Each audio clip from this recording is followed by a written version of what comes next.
नमस्कार। मैं हूं प्रेम कुमार। प्रेम से बोलो सत्य बहुमत। आज का दिन महत्वपूर्ण इसलिए कि सुप्रीम कोर्ट ने एक ऐसा फैसला दिया जिसमें राहुल गांधी के की सज़ा पर स्टे हो गया। और इस स्टे के राजनीतिक मायने हैं कि अगर ये स्टे नहीं होता तो राहुल गांधी को 2 साल की सज़ा बरकरार रहने के कारण संसद की सदस्यता जो चली गई वो कायम रहती और आगे उनका जेल जाना और फिर अगले 8 साल तक राजनीति में उनकी सक्रियता नहीं रहती। इस ख्याल से इंडिविजुअली राहुल गांधी के लिए तो महत्व है ही, राजनीतिक तौर पर कांग्रेस के लिए भी इसका बहुत महत्व है और जो नवगठित इंडिया नामक अपोजिशन का प्लेटफॉर्म है इसके लिए भी बहुत ज़्यादा महत्व है। लेकिन आज हम जिस विषय पर बातचीत करने वाले हैं वो ये कि बहुमत सच्चा होगा, लोकतंत्र पक्का होगा। सच्चा बहुमत मतलब मतदाताओं का जो बहुमत है उससे अगर सरकार बने, सच्चे बहुमत से सरकार बने तभी तो सच्चा बहुमत है, तभी तो सच्चा लोकतंत्र है, तभी तो पक्का लोकतंत्र है। और अगर ऐसा नहीं बनता है तो ऐसा होता रहेगा। राहुल गांधी के केस तो सामने हैं जिसमें सुप्रीम कोर्ट ने जुडिशरी के जो लोअर कोर्ट हैं उस पर सीधे टिप्पणी की है कि 2 साल की अधिकतम सजा, अगर 1 महीना भी कम होता तो वायनाड जहां से राहुल गांधी चुन कर आए हैं वहां की जनता को पनिश होना नहीं पड़ता। इस फैसले से तो वायनाड की जनता पनिश हो गई। अगर ये सुप्रीम कोर्ट का कहना है कि वायनाड की जनता पर भी इसका असर हुआ। शब्द अलग हो सकते हैं लेकिन भाव यही थे जो मैं कह रहा हूं। सुप्रीम कोर्ट ने हाई कोर्ट के जजमेंट पर भी बात कही कि ऐसा लग रहा है जैसे वो उपदेश उसमें कहा गया है। यानी एक बड़ा सवाल एक नए तरीके से मैं रखना चाहता हूं कि राहुल गांधी को अयोग्य बताने वाले महानुभाव जज आज उनकी योग्यता को सुप्रीम कोर्ट ने कसौटी पर कस दिया। राहुल गांधी योग्य हुए तो उनको अयोग्य बताने वाले आज अयोग्य क्यों न कहे जाए। ये हम और आप नहीं कह सकते, हमारी आपकी सीमा है, लेकिन सुप्रीम कोर्ट की टिप्पणी से ये सवाल पैदा जरूर हुआ। हम बारंबार ये कहना चाहते हैं कि जुडिशियरी हो, लेजिस्लेटिव हो, एग्जीक्यूटिव हो या फिर फोर्थ पिलर प्रेस हो, इन सब का जो इकोसिस्टम है उसको दुरुस्त करने का तरीका सत्य बहुमत है। बहुमत अगर सच्चा होगा, सरकार सच्चे बहुमत से बनेगी तो लोकतंत्र पक्का होगा। तो आइए इसी चर्चा को आज हम खोलते हैं, अपने पैनलिस्टों को जोड़ते हैं और बारी बारी से बातचीत करते हैं। हम स्वागत कर रहे हैं तमाम अपने पैनलिस्ट साथियों का। हमारे साथ विकास जी जुड़े हुए हैं, सामाजिक कार्यकर्ता हैं, आपका बहुत बहुत स्वागत है। हमारे साथ राजीव रंजन सिंह जी जुड़े हुए हैं, वरिष्ठ पत्रकार हैं, आपका बहुत बहुत स्वागत। हमारे साथ सत्यदेव चौधरी जी जुड़े हुए हैं, संस्थापक सत्य बहुमत पार्टी, लोकतंत्र के प्रहरी, आपका भी बहुत बहुत स्वागत है। बात में राजीव रंजन सिंह जी से शुरू करना चाहता हूं। राजीव जी, आप पत्रकार हैं और आज सुप्रीम कोर्ट के फैसले की जो अहमियत है, इस अहमियत को राजनीतिक रूप से भी महसूस किया जा रहा है और लोकतांत्रिक तरीके से भी महसूस किया जा रहा है कि कोई जुडिशियरी को प्रभावित न करे, जुडिशियरी कोई ऐसा निर्णय न ले कि जनप्रतिनिधित्व कानून के तहत जो संसद है उसकी ही सांसदी चली जाए या फिर वो जनता जिन्होंने उनको सांसद चुना है। सारी बातें इस फैसले में गुथी हुई हैं। तो क्या लगता है आपको, सुप्रीम कोर्ट ने एक तरह से लोकतंत्र को बचाने वाला फैसला किया है? सर देखिए, कोर्ट के मसले में बहुत कुछ आम जनता को और हम जैसे आम जनता को बोलने की ताकत है नहीं।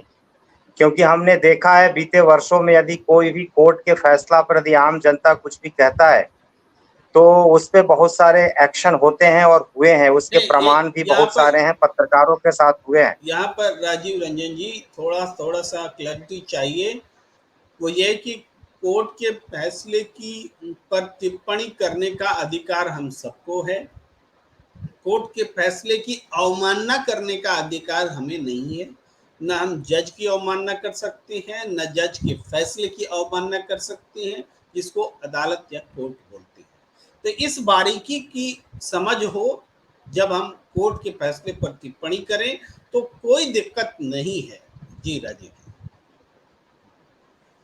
ठीक है, आपका कहना बिल्कुल सही है, लेकिन वो होता क्या है कि बात कहते-कहते लोग जो है वो थोड़ा-सा जो बारीक लाइन है लोग क्रॉस कर जाते हैं। सर मेरा इस पे ये कहना है कि ये कोई पहली ऐसी घटना नहीं है जिसमें कि लोअर कोर्ट के फैसला को अपर कोर्ट ने बदला है। इसमें तो पूरी तरह से अभी बदला भी नहीं है, एक तरह से स्टे लगाया है। ऐसे आपने भी पूर्व में देखा है, ऐसे बहुत सारे घटनाएँ, बहुत सारा केस हुआ है, जिसको सुप्रीम कोर्ट ने और हाई कोर्ट ने साफ पलट दिया है।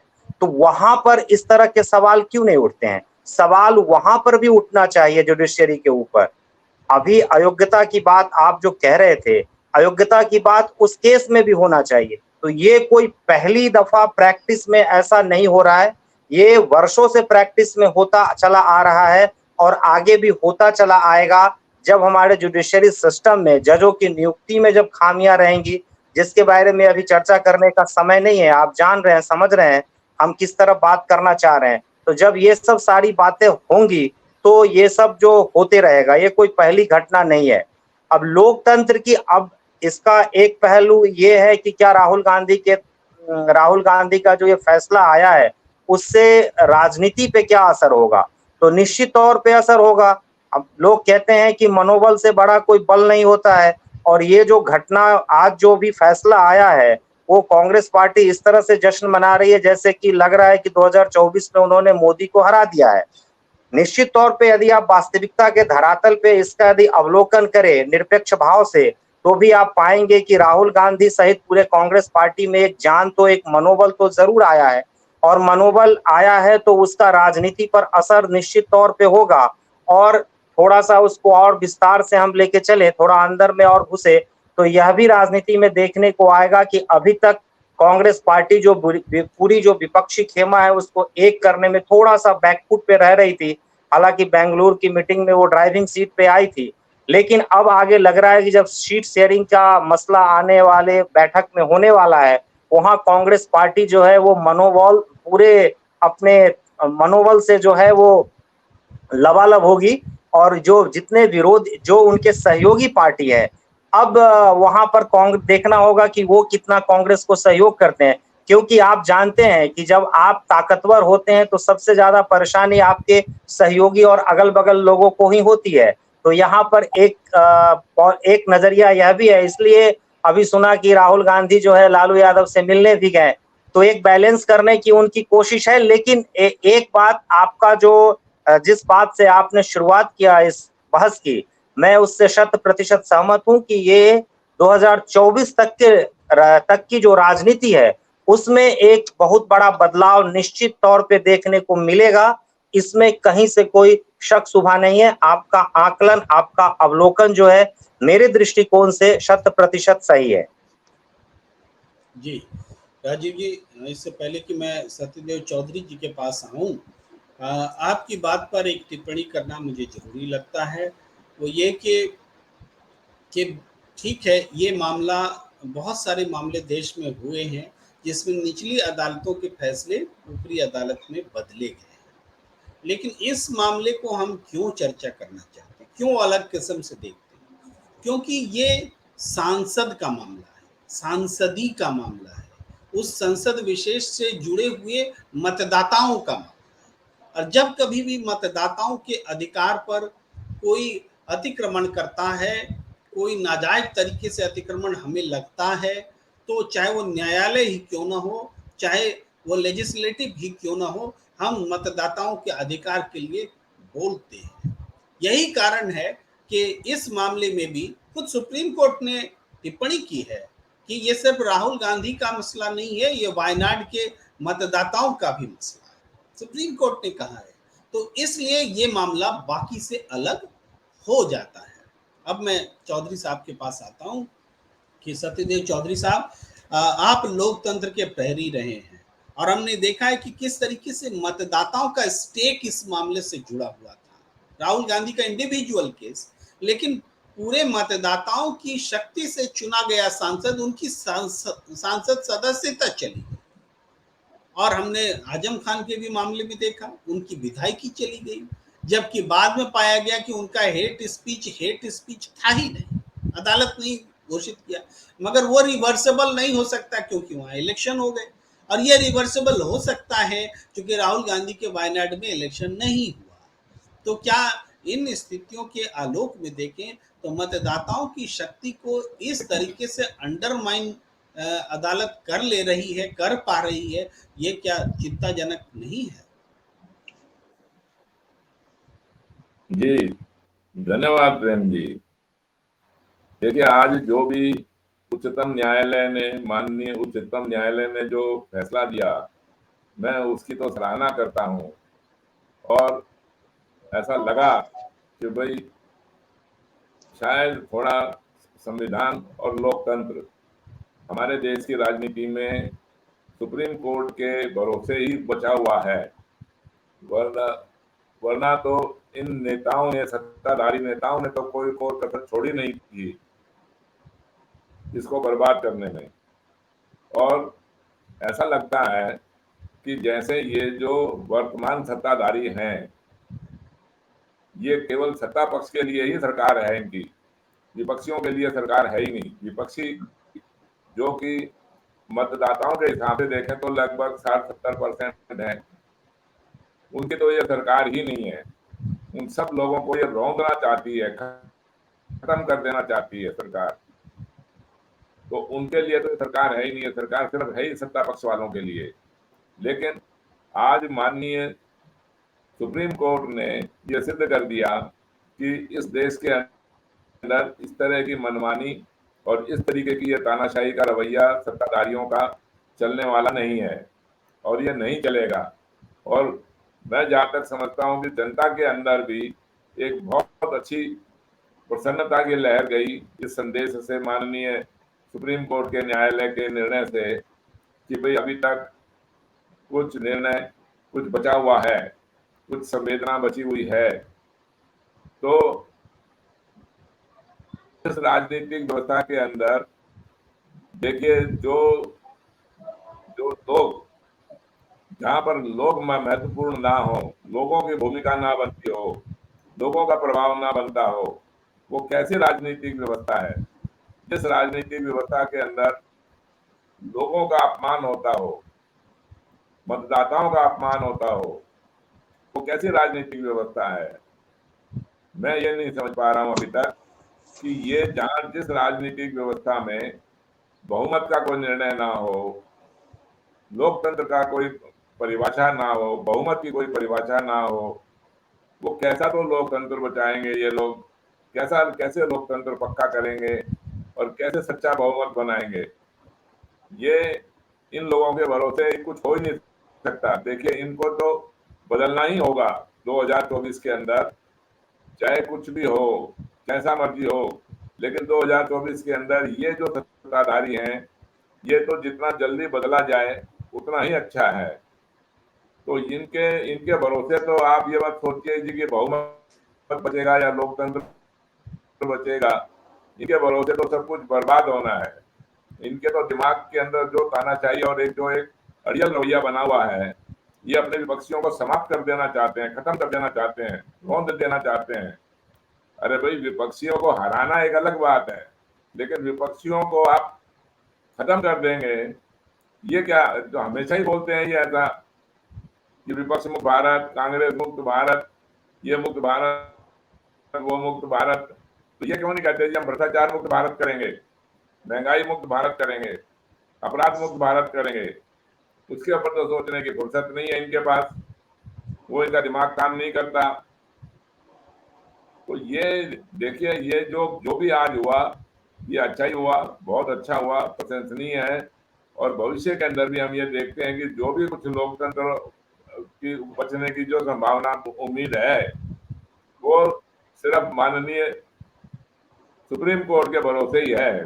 बाकी तो और सारी संस्थाओं का कोई कोई दिन कोई कुछ बचा ही नहीं है कुछ भी। चाहे वो चुनाव आयोग को देख लीजिए, सरकारी पक्ष को देख लीजिए, जिस मर्जी विभाग को देख लीजिए, वो तो सब के सब समाप्त हो चुके हैं। सुप्रीम कोर्ट के ऊपर ही है। और सुप्रीम कोर्ट में जहां तक समझता हूँ कि हमारे लोकतंत्र को भी बचाएगा और बहुमत को भी बचाएगा। प्रेम जी। जी जी। चौधरी साहब जो बात कह रहे हैं, जो चिंता रख रहे हैं, उस चिंता को ही थोड़ा सा अपडेट करते हुए खबर के साथ में विकास जी के पास आना चाहता हूँ। एक खबर जिसकी अभी पूरी खबर आनी बाकी है, इनिशियली हमारे पास वो खबर दौड़ती हुई आई है, वो ये कि महाराष्ट्र में एक जज आज फैसला करते हुए, जिन्होंने कभी भीमा कोरेगांव मामले में जी साईनाथ जी को बेल दी थी, और जी साईनाथ जी जो कि न बोल सकते हैं न चल, मतलब व्हील पे हैं, और पूरी तरह से विकलांग वाली जो स्थिति है 80% 90% वाली, उस पोजीशन में है, उनको उन्होंने बेल दी थी। उन्होंने, उस जज ने आज इस्तीफा दे दिया कोर्ट के अंदर काम करते हुए, ये कहते हुए कि हम उतना ही सह सकते हैं जितना हमारा ज़मीर हमें अलाउ करता है। ये बहुत बड़ी बात हुई है आज की तारीख में। तो जो सत्यदेव चौधरी जी कह रहे हैं कि सुप्रीम कोर्ट ने एक राहत दी है, एक उम्मीद पैदा की है, तो ये चीज़ नज़र भी आता है। इस घटना को दो तरीके से हम देख सकते हैं। एक की एक बेचैनी भी है लड़ने से, जो जो दबाव है, उस दबाव से लड़ने की बेचैनी भी है। और दूसरा ये कि सब लोग ऐसा नहीं कर पा रहे हैं, ज़्यादातर लोग कॉम्प्रोमाइज़ कर ले रहे हैं। यानी न्याय व्यवस्था पर भी एक बड़ा ज़बरदस्त प्रेशर चल रहा है। तो जब सच्चा बहुमत नहीं होगा, जब मतदाताओं की शक्ति से बनी सरकार नहीं होगी, तो न्यायपालिका भी कमज़ोर होगी और विधायिका भी कमज़ोर होगी, और आपको एग्जीक्यूटिव तो कमज़ोर होगा ही होगा। ये स्पष्ट दिख रहा है। ये विकास कुमार, आप अनम्यूट कर लें अपने आप को। जी धन्यवाद प्रेम जी। सबसे पहले ये बात आपका तो बिल्कुल इसमें तर्क संगत ये बात है कि सारी चीज़ों का कंट्रोलिंग तो सत्ताधारी सरकार से ही है। सब चीज़ों का सरोकार सरकार से ही, सरकार की जो ताकत है उससे कोई नहीं बच सकता है। तो कहीं ना कहीं अगर सत्ता अगर सही है, एक राजनीतिक व्यवस्था ठीक है, तो उसका असर पूरे सिस्टम पे ही होगा और वो पूरा सुदृढ़ होगा। अभी थोड़ी चर्चा इस पे कर ले, जो राहुल जी का जो केस में जो स्टे आया है सुप्रीम कोर्ट का, उसमें थोड़ा ये जरूर है कि वायनाड की जनता को जरूर थोड़ी उम्मीद जगी होगी, भरोसा होगा, लगा होगा कि लोकतंत्र भी कहीं ना कहीं कोई एक प्रहरी है जो कहीं ना कहीं इस बात की मतलब वो गारंटी दे रहा है कि चलो हम हैं। लेकिन फिर भी क्या होगा आने वाले समय में, किस तरीके से ये करवट लेगा, राजनीतिक परिस्थितियां क्या होंगी, कुछ कहा नहीं जा सकता है। क्योंकि वही बात है कि लोकतंत्र में जो सच्चा बहुमत नहीं है, तो फिर सरकार की मनमानी चलेगी, सरकार अपने हिसाब से चीजों को सेट करेगी, अपने राजनीतिक हितों को ध्यान में रखते हुए सारे ये पक्षपात भेदभाव भरा काम कर रही है, जिसका हम देख रहे हैं। लेकिन फिर भी चलिए, आज थोड़ी राहत है, लोगों को उम्मीद है, एक देश में संदेश गया होगा कि चलिए सुप्रीम कोर्ट ने कहीं ना कहीं लोकतंत्र की जो एक नींव है उसको हिलने से बचाए रखा। अब जो आपका सवाल है कि पूरा सिस्टम जो है वो चाहे न्यायपालिका का है, लेजिस्लेटिव का है, या जो भी ये चारों पत्रकारिता का जो कहते हैं जर्नलिज्म का है, वो मीडिया जिसे कहते हैं, वो सब कहीं ना कहीं उसके सत्ता के जो प्रभाव में आकर के सही रूप से नहीं काम कर पा रहे हैं। तो उसके पीछे यही है कि लोगों की उसमें कोई भूमिका नहीं है। सत्ता जो हमारा जो सरकार बनाने की जो प्रणाली, जो राजनीतिक व्यवस्था है, उसमें ही कहीं ना कहीं खोट है, जिसको हम बात कर रहे हैं।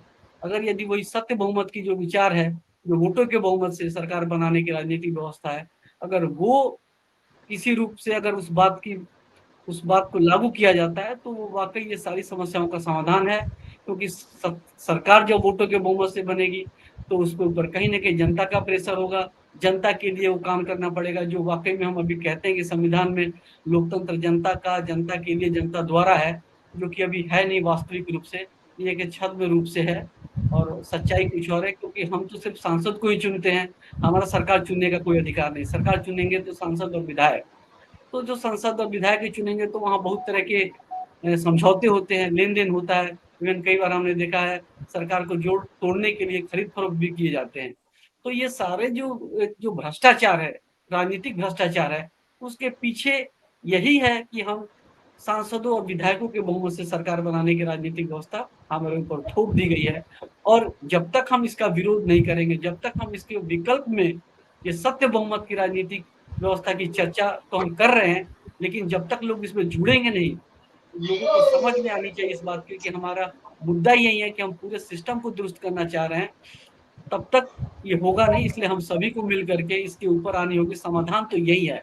वैसे आप जितनी मर्जी चर्चा कर ले समस्याओं की कमी नहीं है पूरे देश में, हर सेक्टर में समस्याएं हैं, लेकिन इस बात को समझने की आवश्यकता है कि आखिर में इस समस्याओं से निकलने का हल क्या है।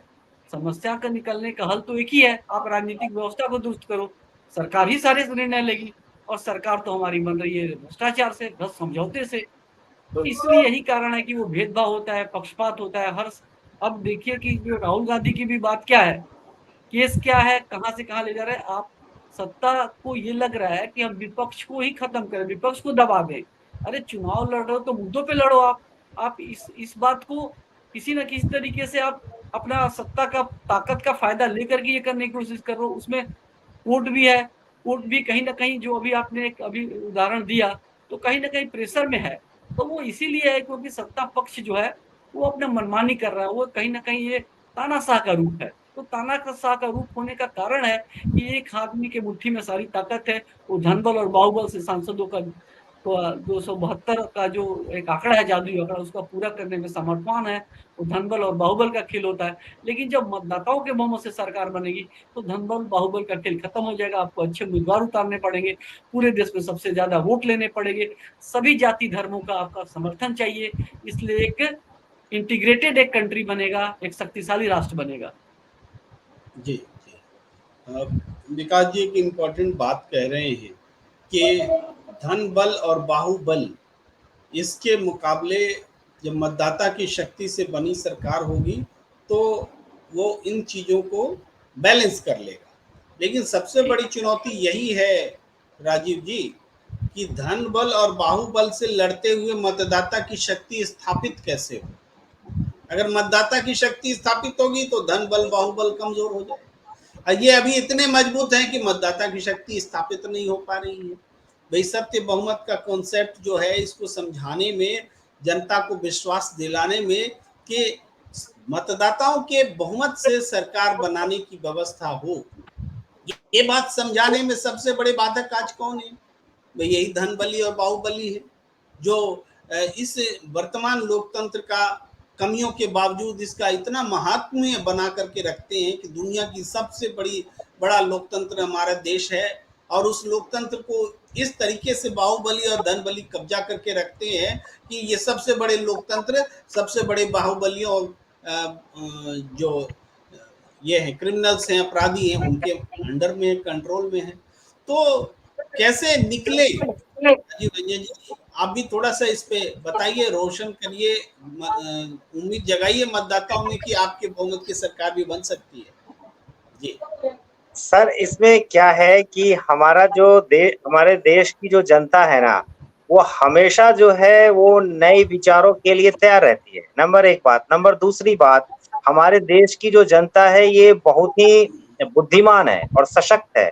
इसको जब भी मौका मिला है इसने पलटा है। अभी जो चर्चा हो रही है, जब भी देखिए, आप थोड़ा सा इतिहास में जाइए तो देश में जब भी कोई ताकतवर प्रधानमंत्री बना है या किसी प्रदेश का मुख्यमंत्री बना है, सारे सिस्टम को अपने हिसाब से चलाया है और चलाता रहा है। देश में जो मजबूत प्रधानमंत्री रही इंदिरा गांधी भी अपने हिसाब से सारा कुछ चलाती थी। हम आपको एक रेफरेंस देते हैं, कुलदीप नैयर साहब नहीं रहे, उन्होंने एक किताब लिखी है इमरजेंसी। इमरजेंसी में उन्होंने जिक्र किया है कि कैसे उनके जो चुनाव वाला जो फैसला आना था, तो कैसे जज को पूरी सरकार ने घेराबंदी कर लिया था और कैसे कॉम्प्रोमाइज करने के लिए सारी चीजों उनको तरह तरह के प्रलोभन दिया, लेकिन जज ने कॉम्प्रोमाइज नहीं किया। ये कुलदीप नैयर साहब ने इमरजेंसी पुस्तक में उन्होंने लिखा है, मैं अपनी बात नहीं कह रहा हूं।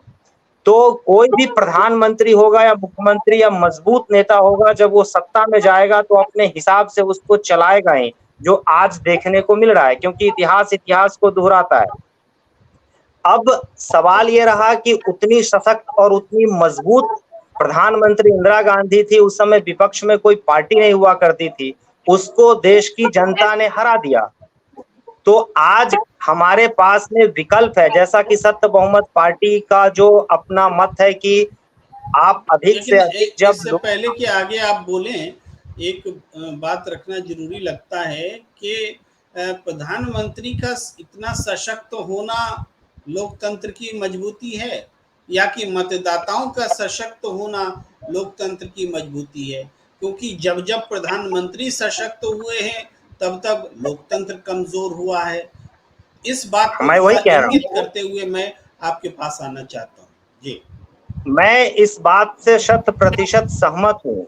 जब भी कोई व्यक्ति, जैसा कि विकास जी कह रहे थे कि धन बल से, बाहुबल से, अपने पावर से जब वो मजबूत हो जाएगा, तो जनता के दिमाग को मैनिपुलेट करेगा। अभी जो हम लोग कहते हैं कि व्हाट्सएप यूनिवर्सिटी है, सोशल मीडिया पे पूरा जो है वो बीजेपी का कब्जा है, तरह तरह का नैरेटिव सेट करके माइंड स्पेस को कहते हैं कि पब्लिक के माइंड स्पेस को, जब आपको किसी चीज के बिजनेस में उतरना है, बाजार में उतरना है, तो पब्लिक के माइंड स्पेस को आपको कैप्चर करना होगा, तभी आप विजयी होइएगा, या वो राजनीति हो या फिर बिजनेस हो। तो यहाँ पर क्या है कि हमारे एक लाइन में मेरा ये मानना है और ऑब्जर्वेशन भी है, और ये प्रमाणित बात है कि देश की जनता हमेशा बदलाव के लिए ललायत रहती है। हमें एक सही मार्गदर्शन, एक सही रणनीति के साथ लोगों के पास जाना होगा, और ये बताने की जरूरत है कि यदि आप मजबूत नहीं होइएगा, आप थोड़े से प्रलोभन में आके अपने जाति के नाम पर, धर्म के आड़ में, आप किसी थोड़े से छोटे से समय के लिए आप प्रलोभन में आके यदि आप वोट कर दीजिएगा, तो बाद में चल के आपका ही दोहन होने वाला है। इसलिए यह जो कॉन्सेप्ट है, इसको आप एक्सेप्ट कीजिए, और जब आप इसको एक्सेप्ट कीजिएगा तो आने वाला समय जो है आपके लिए मजबूती आपको प्रदान करेगा, और आप जो चाहेंगे वही होगा। अभी क्या होता है कि एक बार में लोग वोट दे दिया, उसके बाद में देश का जो मतलब जो प्रतिनिधि होते हैं, वो जो चाहते हैं वो होता है, लेकिन इसका उल्टा हो जाएगा, जब जो जनता चाहेगी वो होगा। इसलिए ये कॉन्सेप्ट को, ये तो अभी सत्य बहुमत जो है वो पूरा कॉन्सेप्ट बदलने वाली बात है ना, कि आपको शक्ति देने वाली बात है, जनता को शक्ति देने वाली बात है, पावर देने वाली बात है।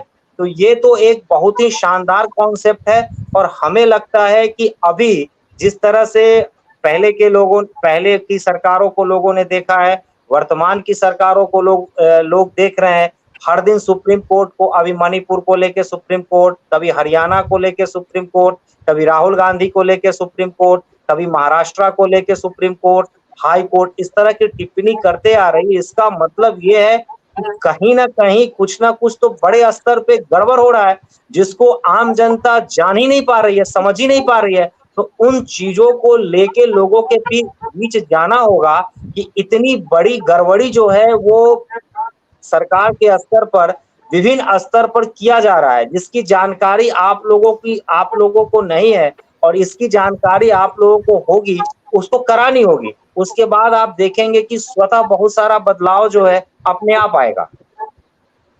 जी राजीव जी, मैं सत्यदेव चौधरी जी के पास आता हूँ। राजीव जी कह रहे हैं कि जो बारंबार हमें सुप्रीम कोर्ट के दरवाजे खटखटाने पड़ रहे हैं, सरकार भी सुप्रीम कोर्ट के दरवाजे पर पहुंच जाती है, हर छोटी बड़ी बात सुप्रीम कोर्ट में। तो क्या सरकार कमजोर हो गई है? दिखती तो बहुत मजबूत है, लेकिन वास्तव में ये कमजोर सरकार लगती है कि फैसला किसी मुद्दे पर हो ही नहीं पाता है। मणिपुर का मुद्दा भी सुप्रीम कोर्ट सुनेगा, हरियाणा में दंगा होगा सुप्रीम कोर्ट सुनेगा, भाई राहुल गांधी का मसला भी सुप्रीम कोर्ट सुनेगा, क्यों क्या बोल दिए नहीं बोल दिए, इन बातों को लेकर के बीजेपी के एमएलए जाते हैं, न्यायिक प्रक्रिया से गुजरते हुए सुप्रीम कोर्ट सुनेगा। तो ये सारी चीजें क्या बताती हैं? सरकार कमजोर हो गई क्या सत्यदेव चौधरी साहब?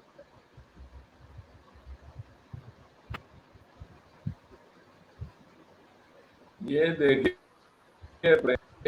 जो सुप्रीम कोर्ट की जो बात हम कर रहे हैं, ये थोड़ा बहुत कुछ बचा हुआ है तो वो सुप्रीम कोर्ट के भरोसे ही बचा हुआ है।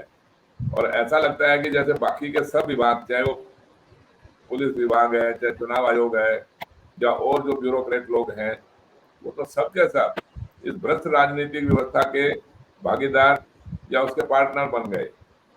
अब ये सुप्रीम कोर्ट के अंदर जो इतनी नैतिकता बची हुई है वो यही है कि वो थोड़े नैतिक और एक ईमानदार लोग बचे हुए हैं। वही अगर नैतिकता और ईमानदारी कर सरकार में आ जाए तो सरकार भी ठीक हो सकती है। अब प्रधानमंत्री या कोई मुख्यमंत्री अगर शक्तिशाली होता है तो हमें उसकी आपत्ति नहीं है, शक्तिशाली तो होना ही चाहिए, लेकिन सत्ता का दुरुपयोग करके अगर शक्तिशाली बनता है और फिर वो अपने ही लोगों को दबाने की कोशिश करता है, अपने ही लोगों को समझ लो कमजोर करने की कोशिश करता है, वो बात ठीक नहीं है। वो शक्तिशाली होना, वैसा शक्तिशाली होना हमारे को अनुचित लगता है। तो सरकार तो देखिए, जो हमारे देश के जितने भी लोग हैं उन सबकी सरकार है ना। सरकार खाली कोई अपने जो सत्ता पक्ष के लोग हैं उन्हीं की सरकार थोड़ी है, सरकार तो विपक्षियों की भी है, जिन लोगों ने उनको वोट नहीं दिया उनकी भी है। तो सारे देश की सरकार है ये तो। इन्होंने दुश्मन बना लिए, लेकिन जिन्होंने इनको वोट नहीं दिया या जो इनके विरोध में कोई भी थोड़ी सी भी बात करता है, वो तो ऐसा लगता है कि जैसे वो सारे देशद्रोही हैं, क्योंकि वो सत्ता के पक्ष में बात नहीं करते। इनको सुझाव देना भी गलत हो गया। इनको तो कोई बात करना है, इनके विरोध में, इनके सुझाव में कुछ लिख दो, कुछ व्हाट्सएप कर दो, या कुछ ऐसा फेसबुक पे डाल दो, या कुछ भी कर दो तो भी अपराध हो गया, जिस मर्जी को पकड़ के ले जाओ। तो ये तो देखिए, और जब सारा काम करना ही सुप्रीम कोर्ट ने है तो फिर इन विभागों को हटाओ, फिर इन इतने विभागों की जरूरत ही नहीं है, खाली सुप्रीम कोर्ट ही करेगा जो भी काम करेगा। कम से कम खर्चा तो बचेगा, समय तो बचेगा। क्यों इतनी फॉर्मेलिटी में पड़े हुए हो कि पहले ये लोअर कोर्ट, फिर ये कोर्ट, फिर वो कोर्ट, दुनिया भर के कोर्टों से गुजरते हुए, समय बर्बाद करते हुए हम जाएं, और आखिरी में जब सुप्रीम कोर्ट ने ही फैसला करना है तो फिर वही ठीक है, सुप्रीम कोर्ट ही रखिए फिर। और ये नीचे के न्यायालयों ने भी जो फैसले दिए आज तक, ये बताइए मेरे को कि ये जो मानहानि के केस के अंदर, किसी केस के अंदर भी 2 साल की सजा हुई है क्या? मैंने तो यही सुना है कि भाई मानहानि केस के अंदर 2 साल की सजा आज तक किसी को नहीं हुई, सजा ही नहीं हुई, बल्कि थोड़ा बहुत कुछ जुर्माना या माफीनामा या ऐसे कुछ आपस में समझौता होके वो केस रफा दफा हो जाते हैं। लेकिन इस केस के अंदर तो उन्होंने हद की भी हद कर दी कि जो हाईएस्ट पनिशमेंट हो सकता था, जो सबसे ज्यादा उसके अंदर प्रावधान है सजा का, वो सजा दी गई। और फिर उसके बाद में उनको तुरंत कितना तुरता फुर्ती के अंदर उसको हटा भी दिया गया, उनको संसदीय से उनका घर भी खाली करवा लिया गया। अरे भाई, ऐसा क्या अपराध था ये तो बताओ। और अब जिसने मुकदमा किया था वो कहते हैं जी कि वो मोदी नाम का आदमी ही नहीं था, वो उसने भी नाम बदल दिया था अपना।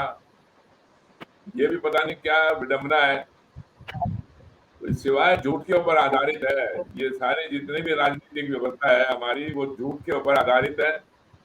और इस झूठ के ऊपर आधारित होने का कारण सिर्फ यही है कि हमारे यहाँ बहुमत का फैसला नहीं है। मतदाताओं के बहुमत से बात करनी शुरू करो तो देखना ये सब ठीक होता चला जाएगा, तुरंत ठीक हो जाएगा। मतदाताओं के बहुमत से सरकार बनाइए, ना कि ये सांसदों के बहुमत से। जितना जल्दी ठीक है ये अपनी आंखों से देख लेना, 2024 में करके देख लो, एक जरा सा काम करके देख लेना, एक सीट के ऊपर करके देख लेना, तो भी ठीक हो जाएगा। आज की सरकारों ने तो इतना व्यक्तिगत दुश्मनी ले ली, जैसे ये विपक्ष वाले हमारे दुश्मन हैं, ये हमारे देश के नागरिक ही नहीं है। आज के दिन तो सत्ता पक्ष वालों का जो आचरण है विपक्षियों के प्रति वो इस तरीके का है। वो देख के ऐसा, इससे पहले की सरकारों ने किसी ने भी ऐसा व्यवहार नहीं किया विपक्षियों के साथ में, जैसा व्यवहार विपक्षियों के साथ में ये सरकार कर रही है। मैं तो सपने में भी नहीं आता था कि ये सरकार इस तरह का व्यवहार करेगी। ठगाए गए लोग इनको वोट देके। जी, अब मैं आखिरी कमेंट के लिए प्रेम जी विकास जी के पास आता हूं। विकास जी, देखिए, एक प्रतिक्रिया भी आ रही है कि लोकतंत्र तभी पक्का होगा जब सत्य बहुमत की पार्टी की जीत होगी।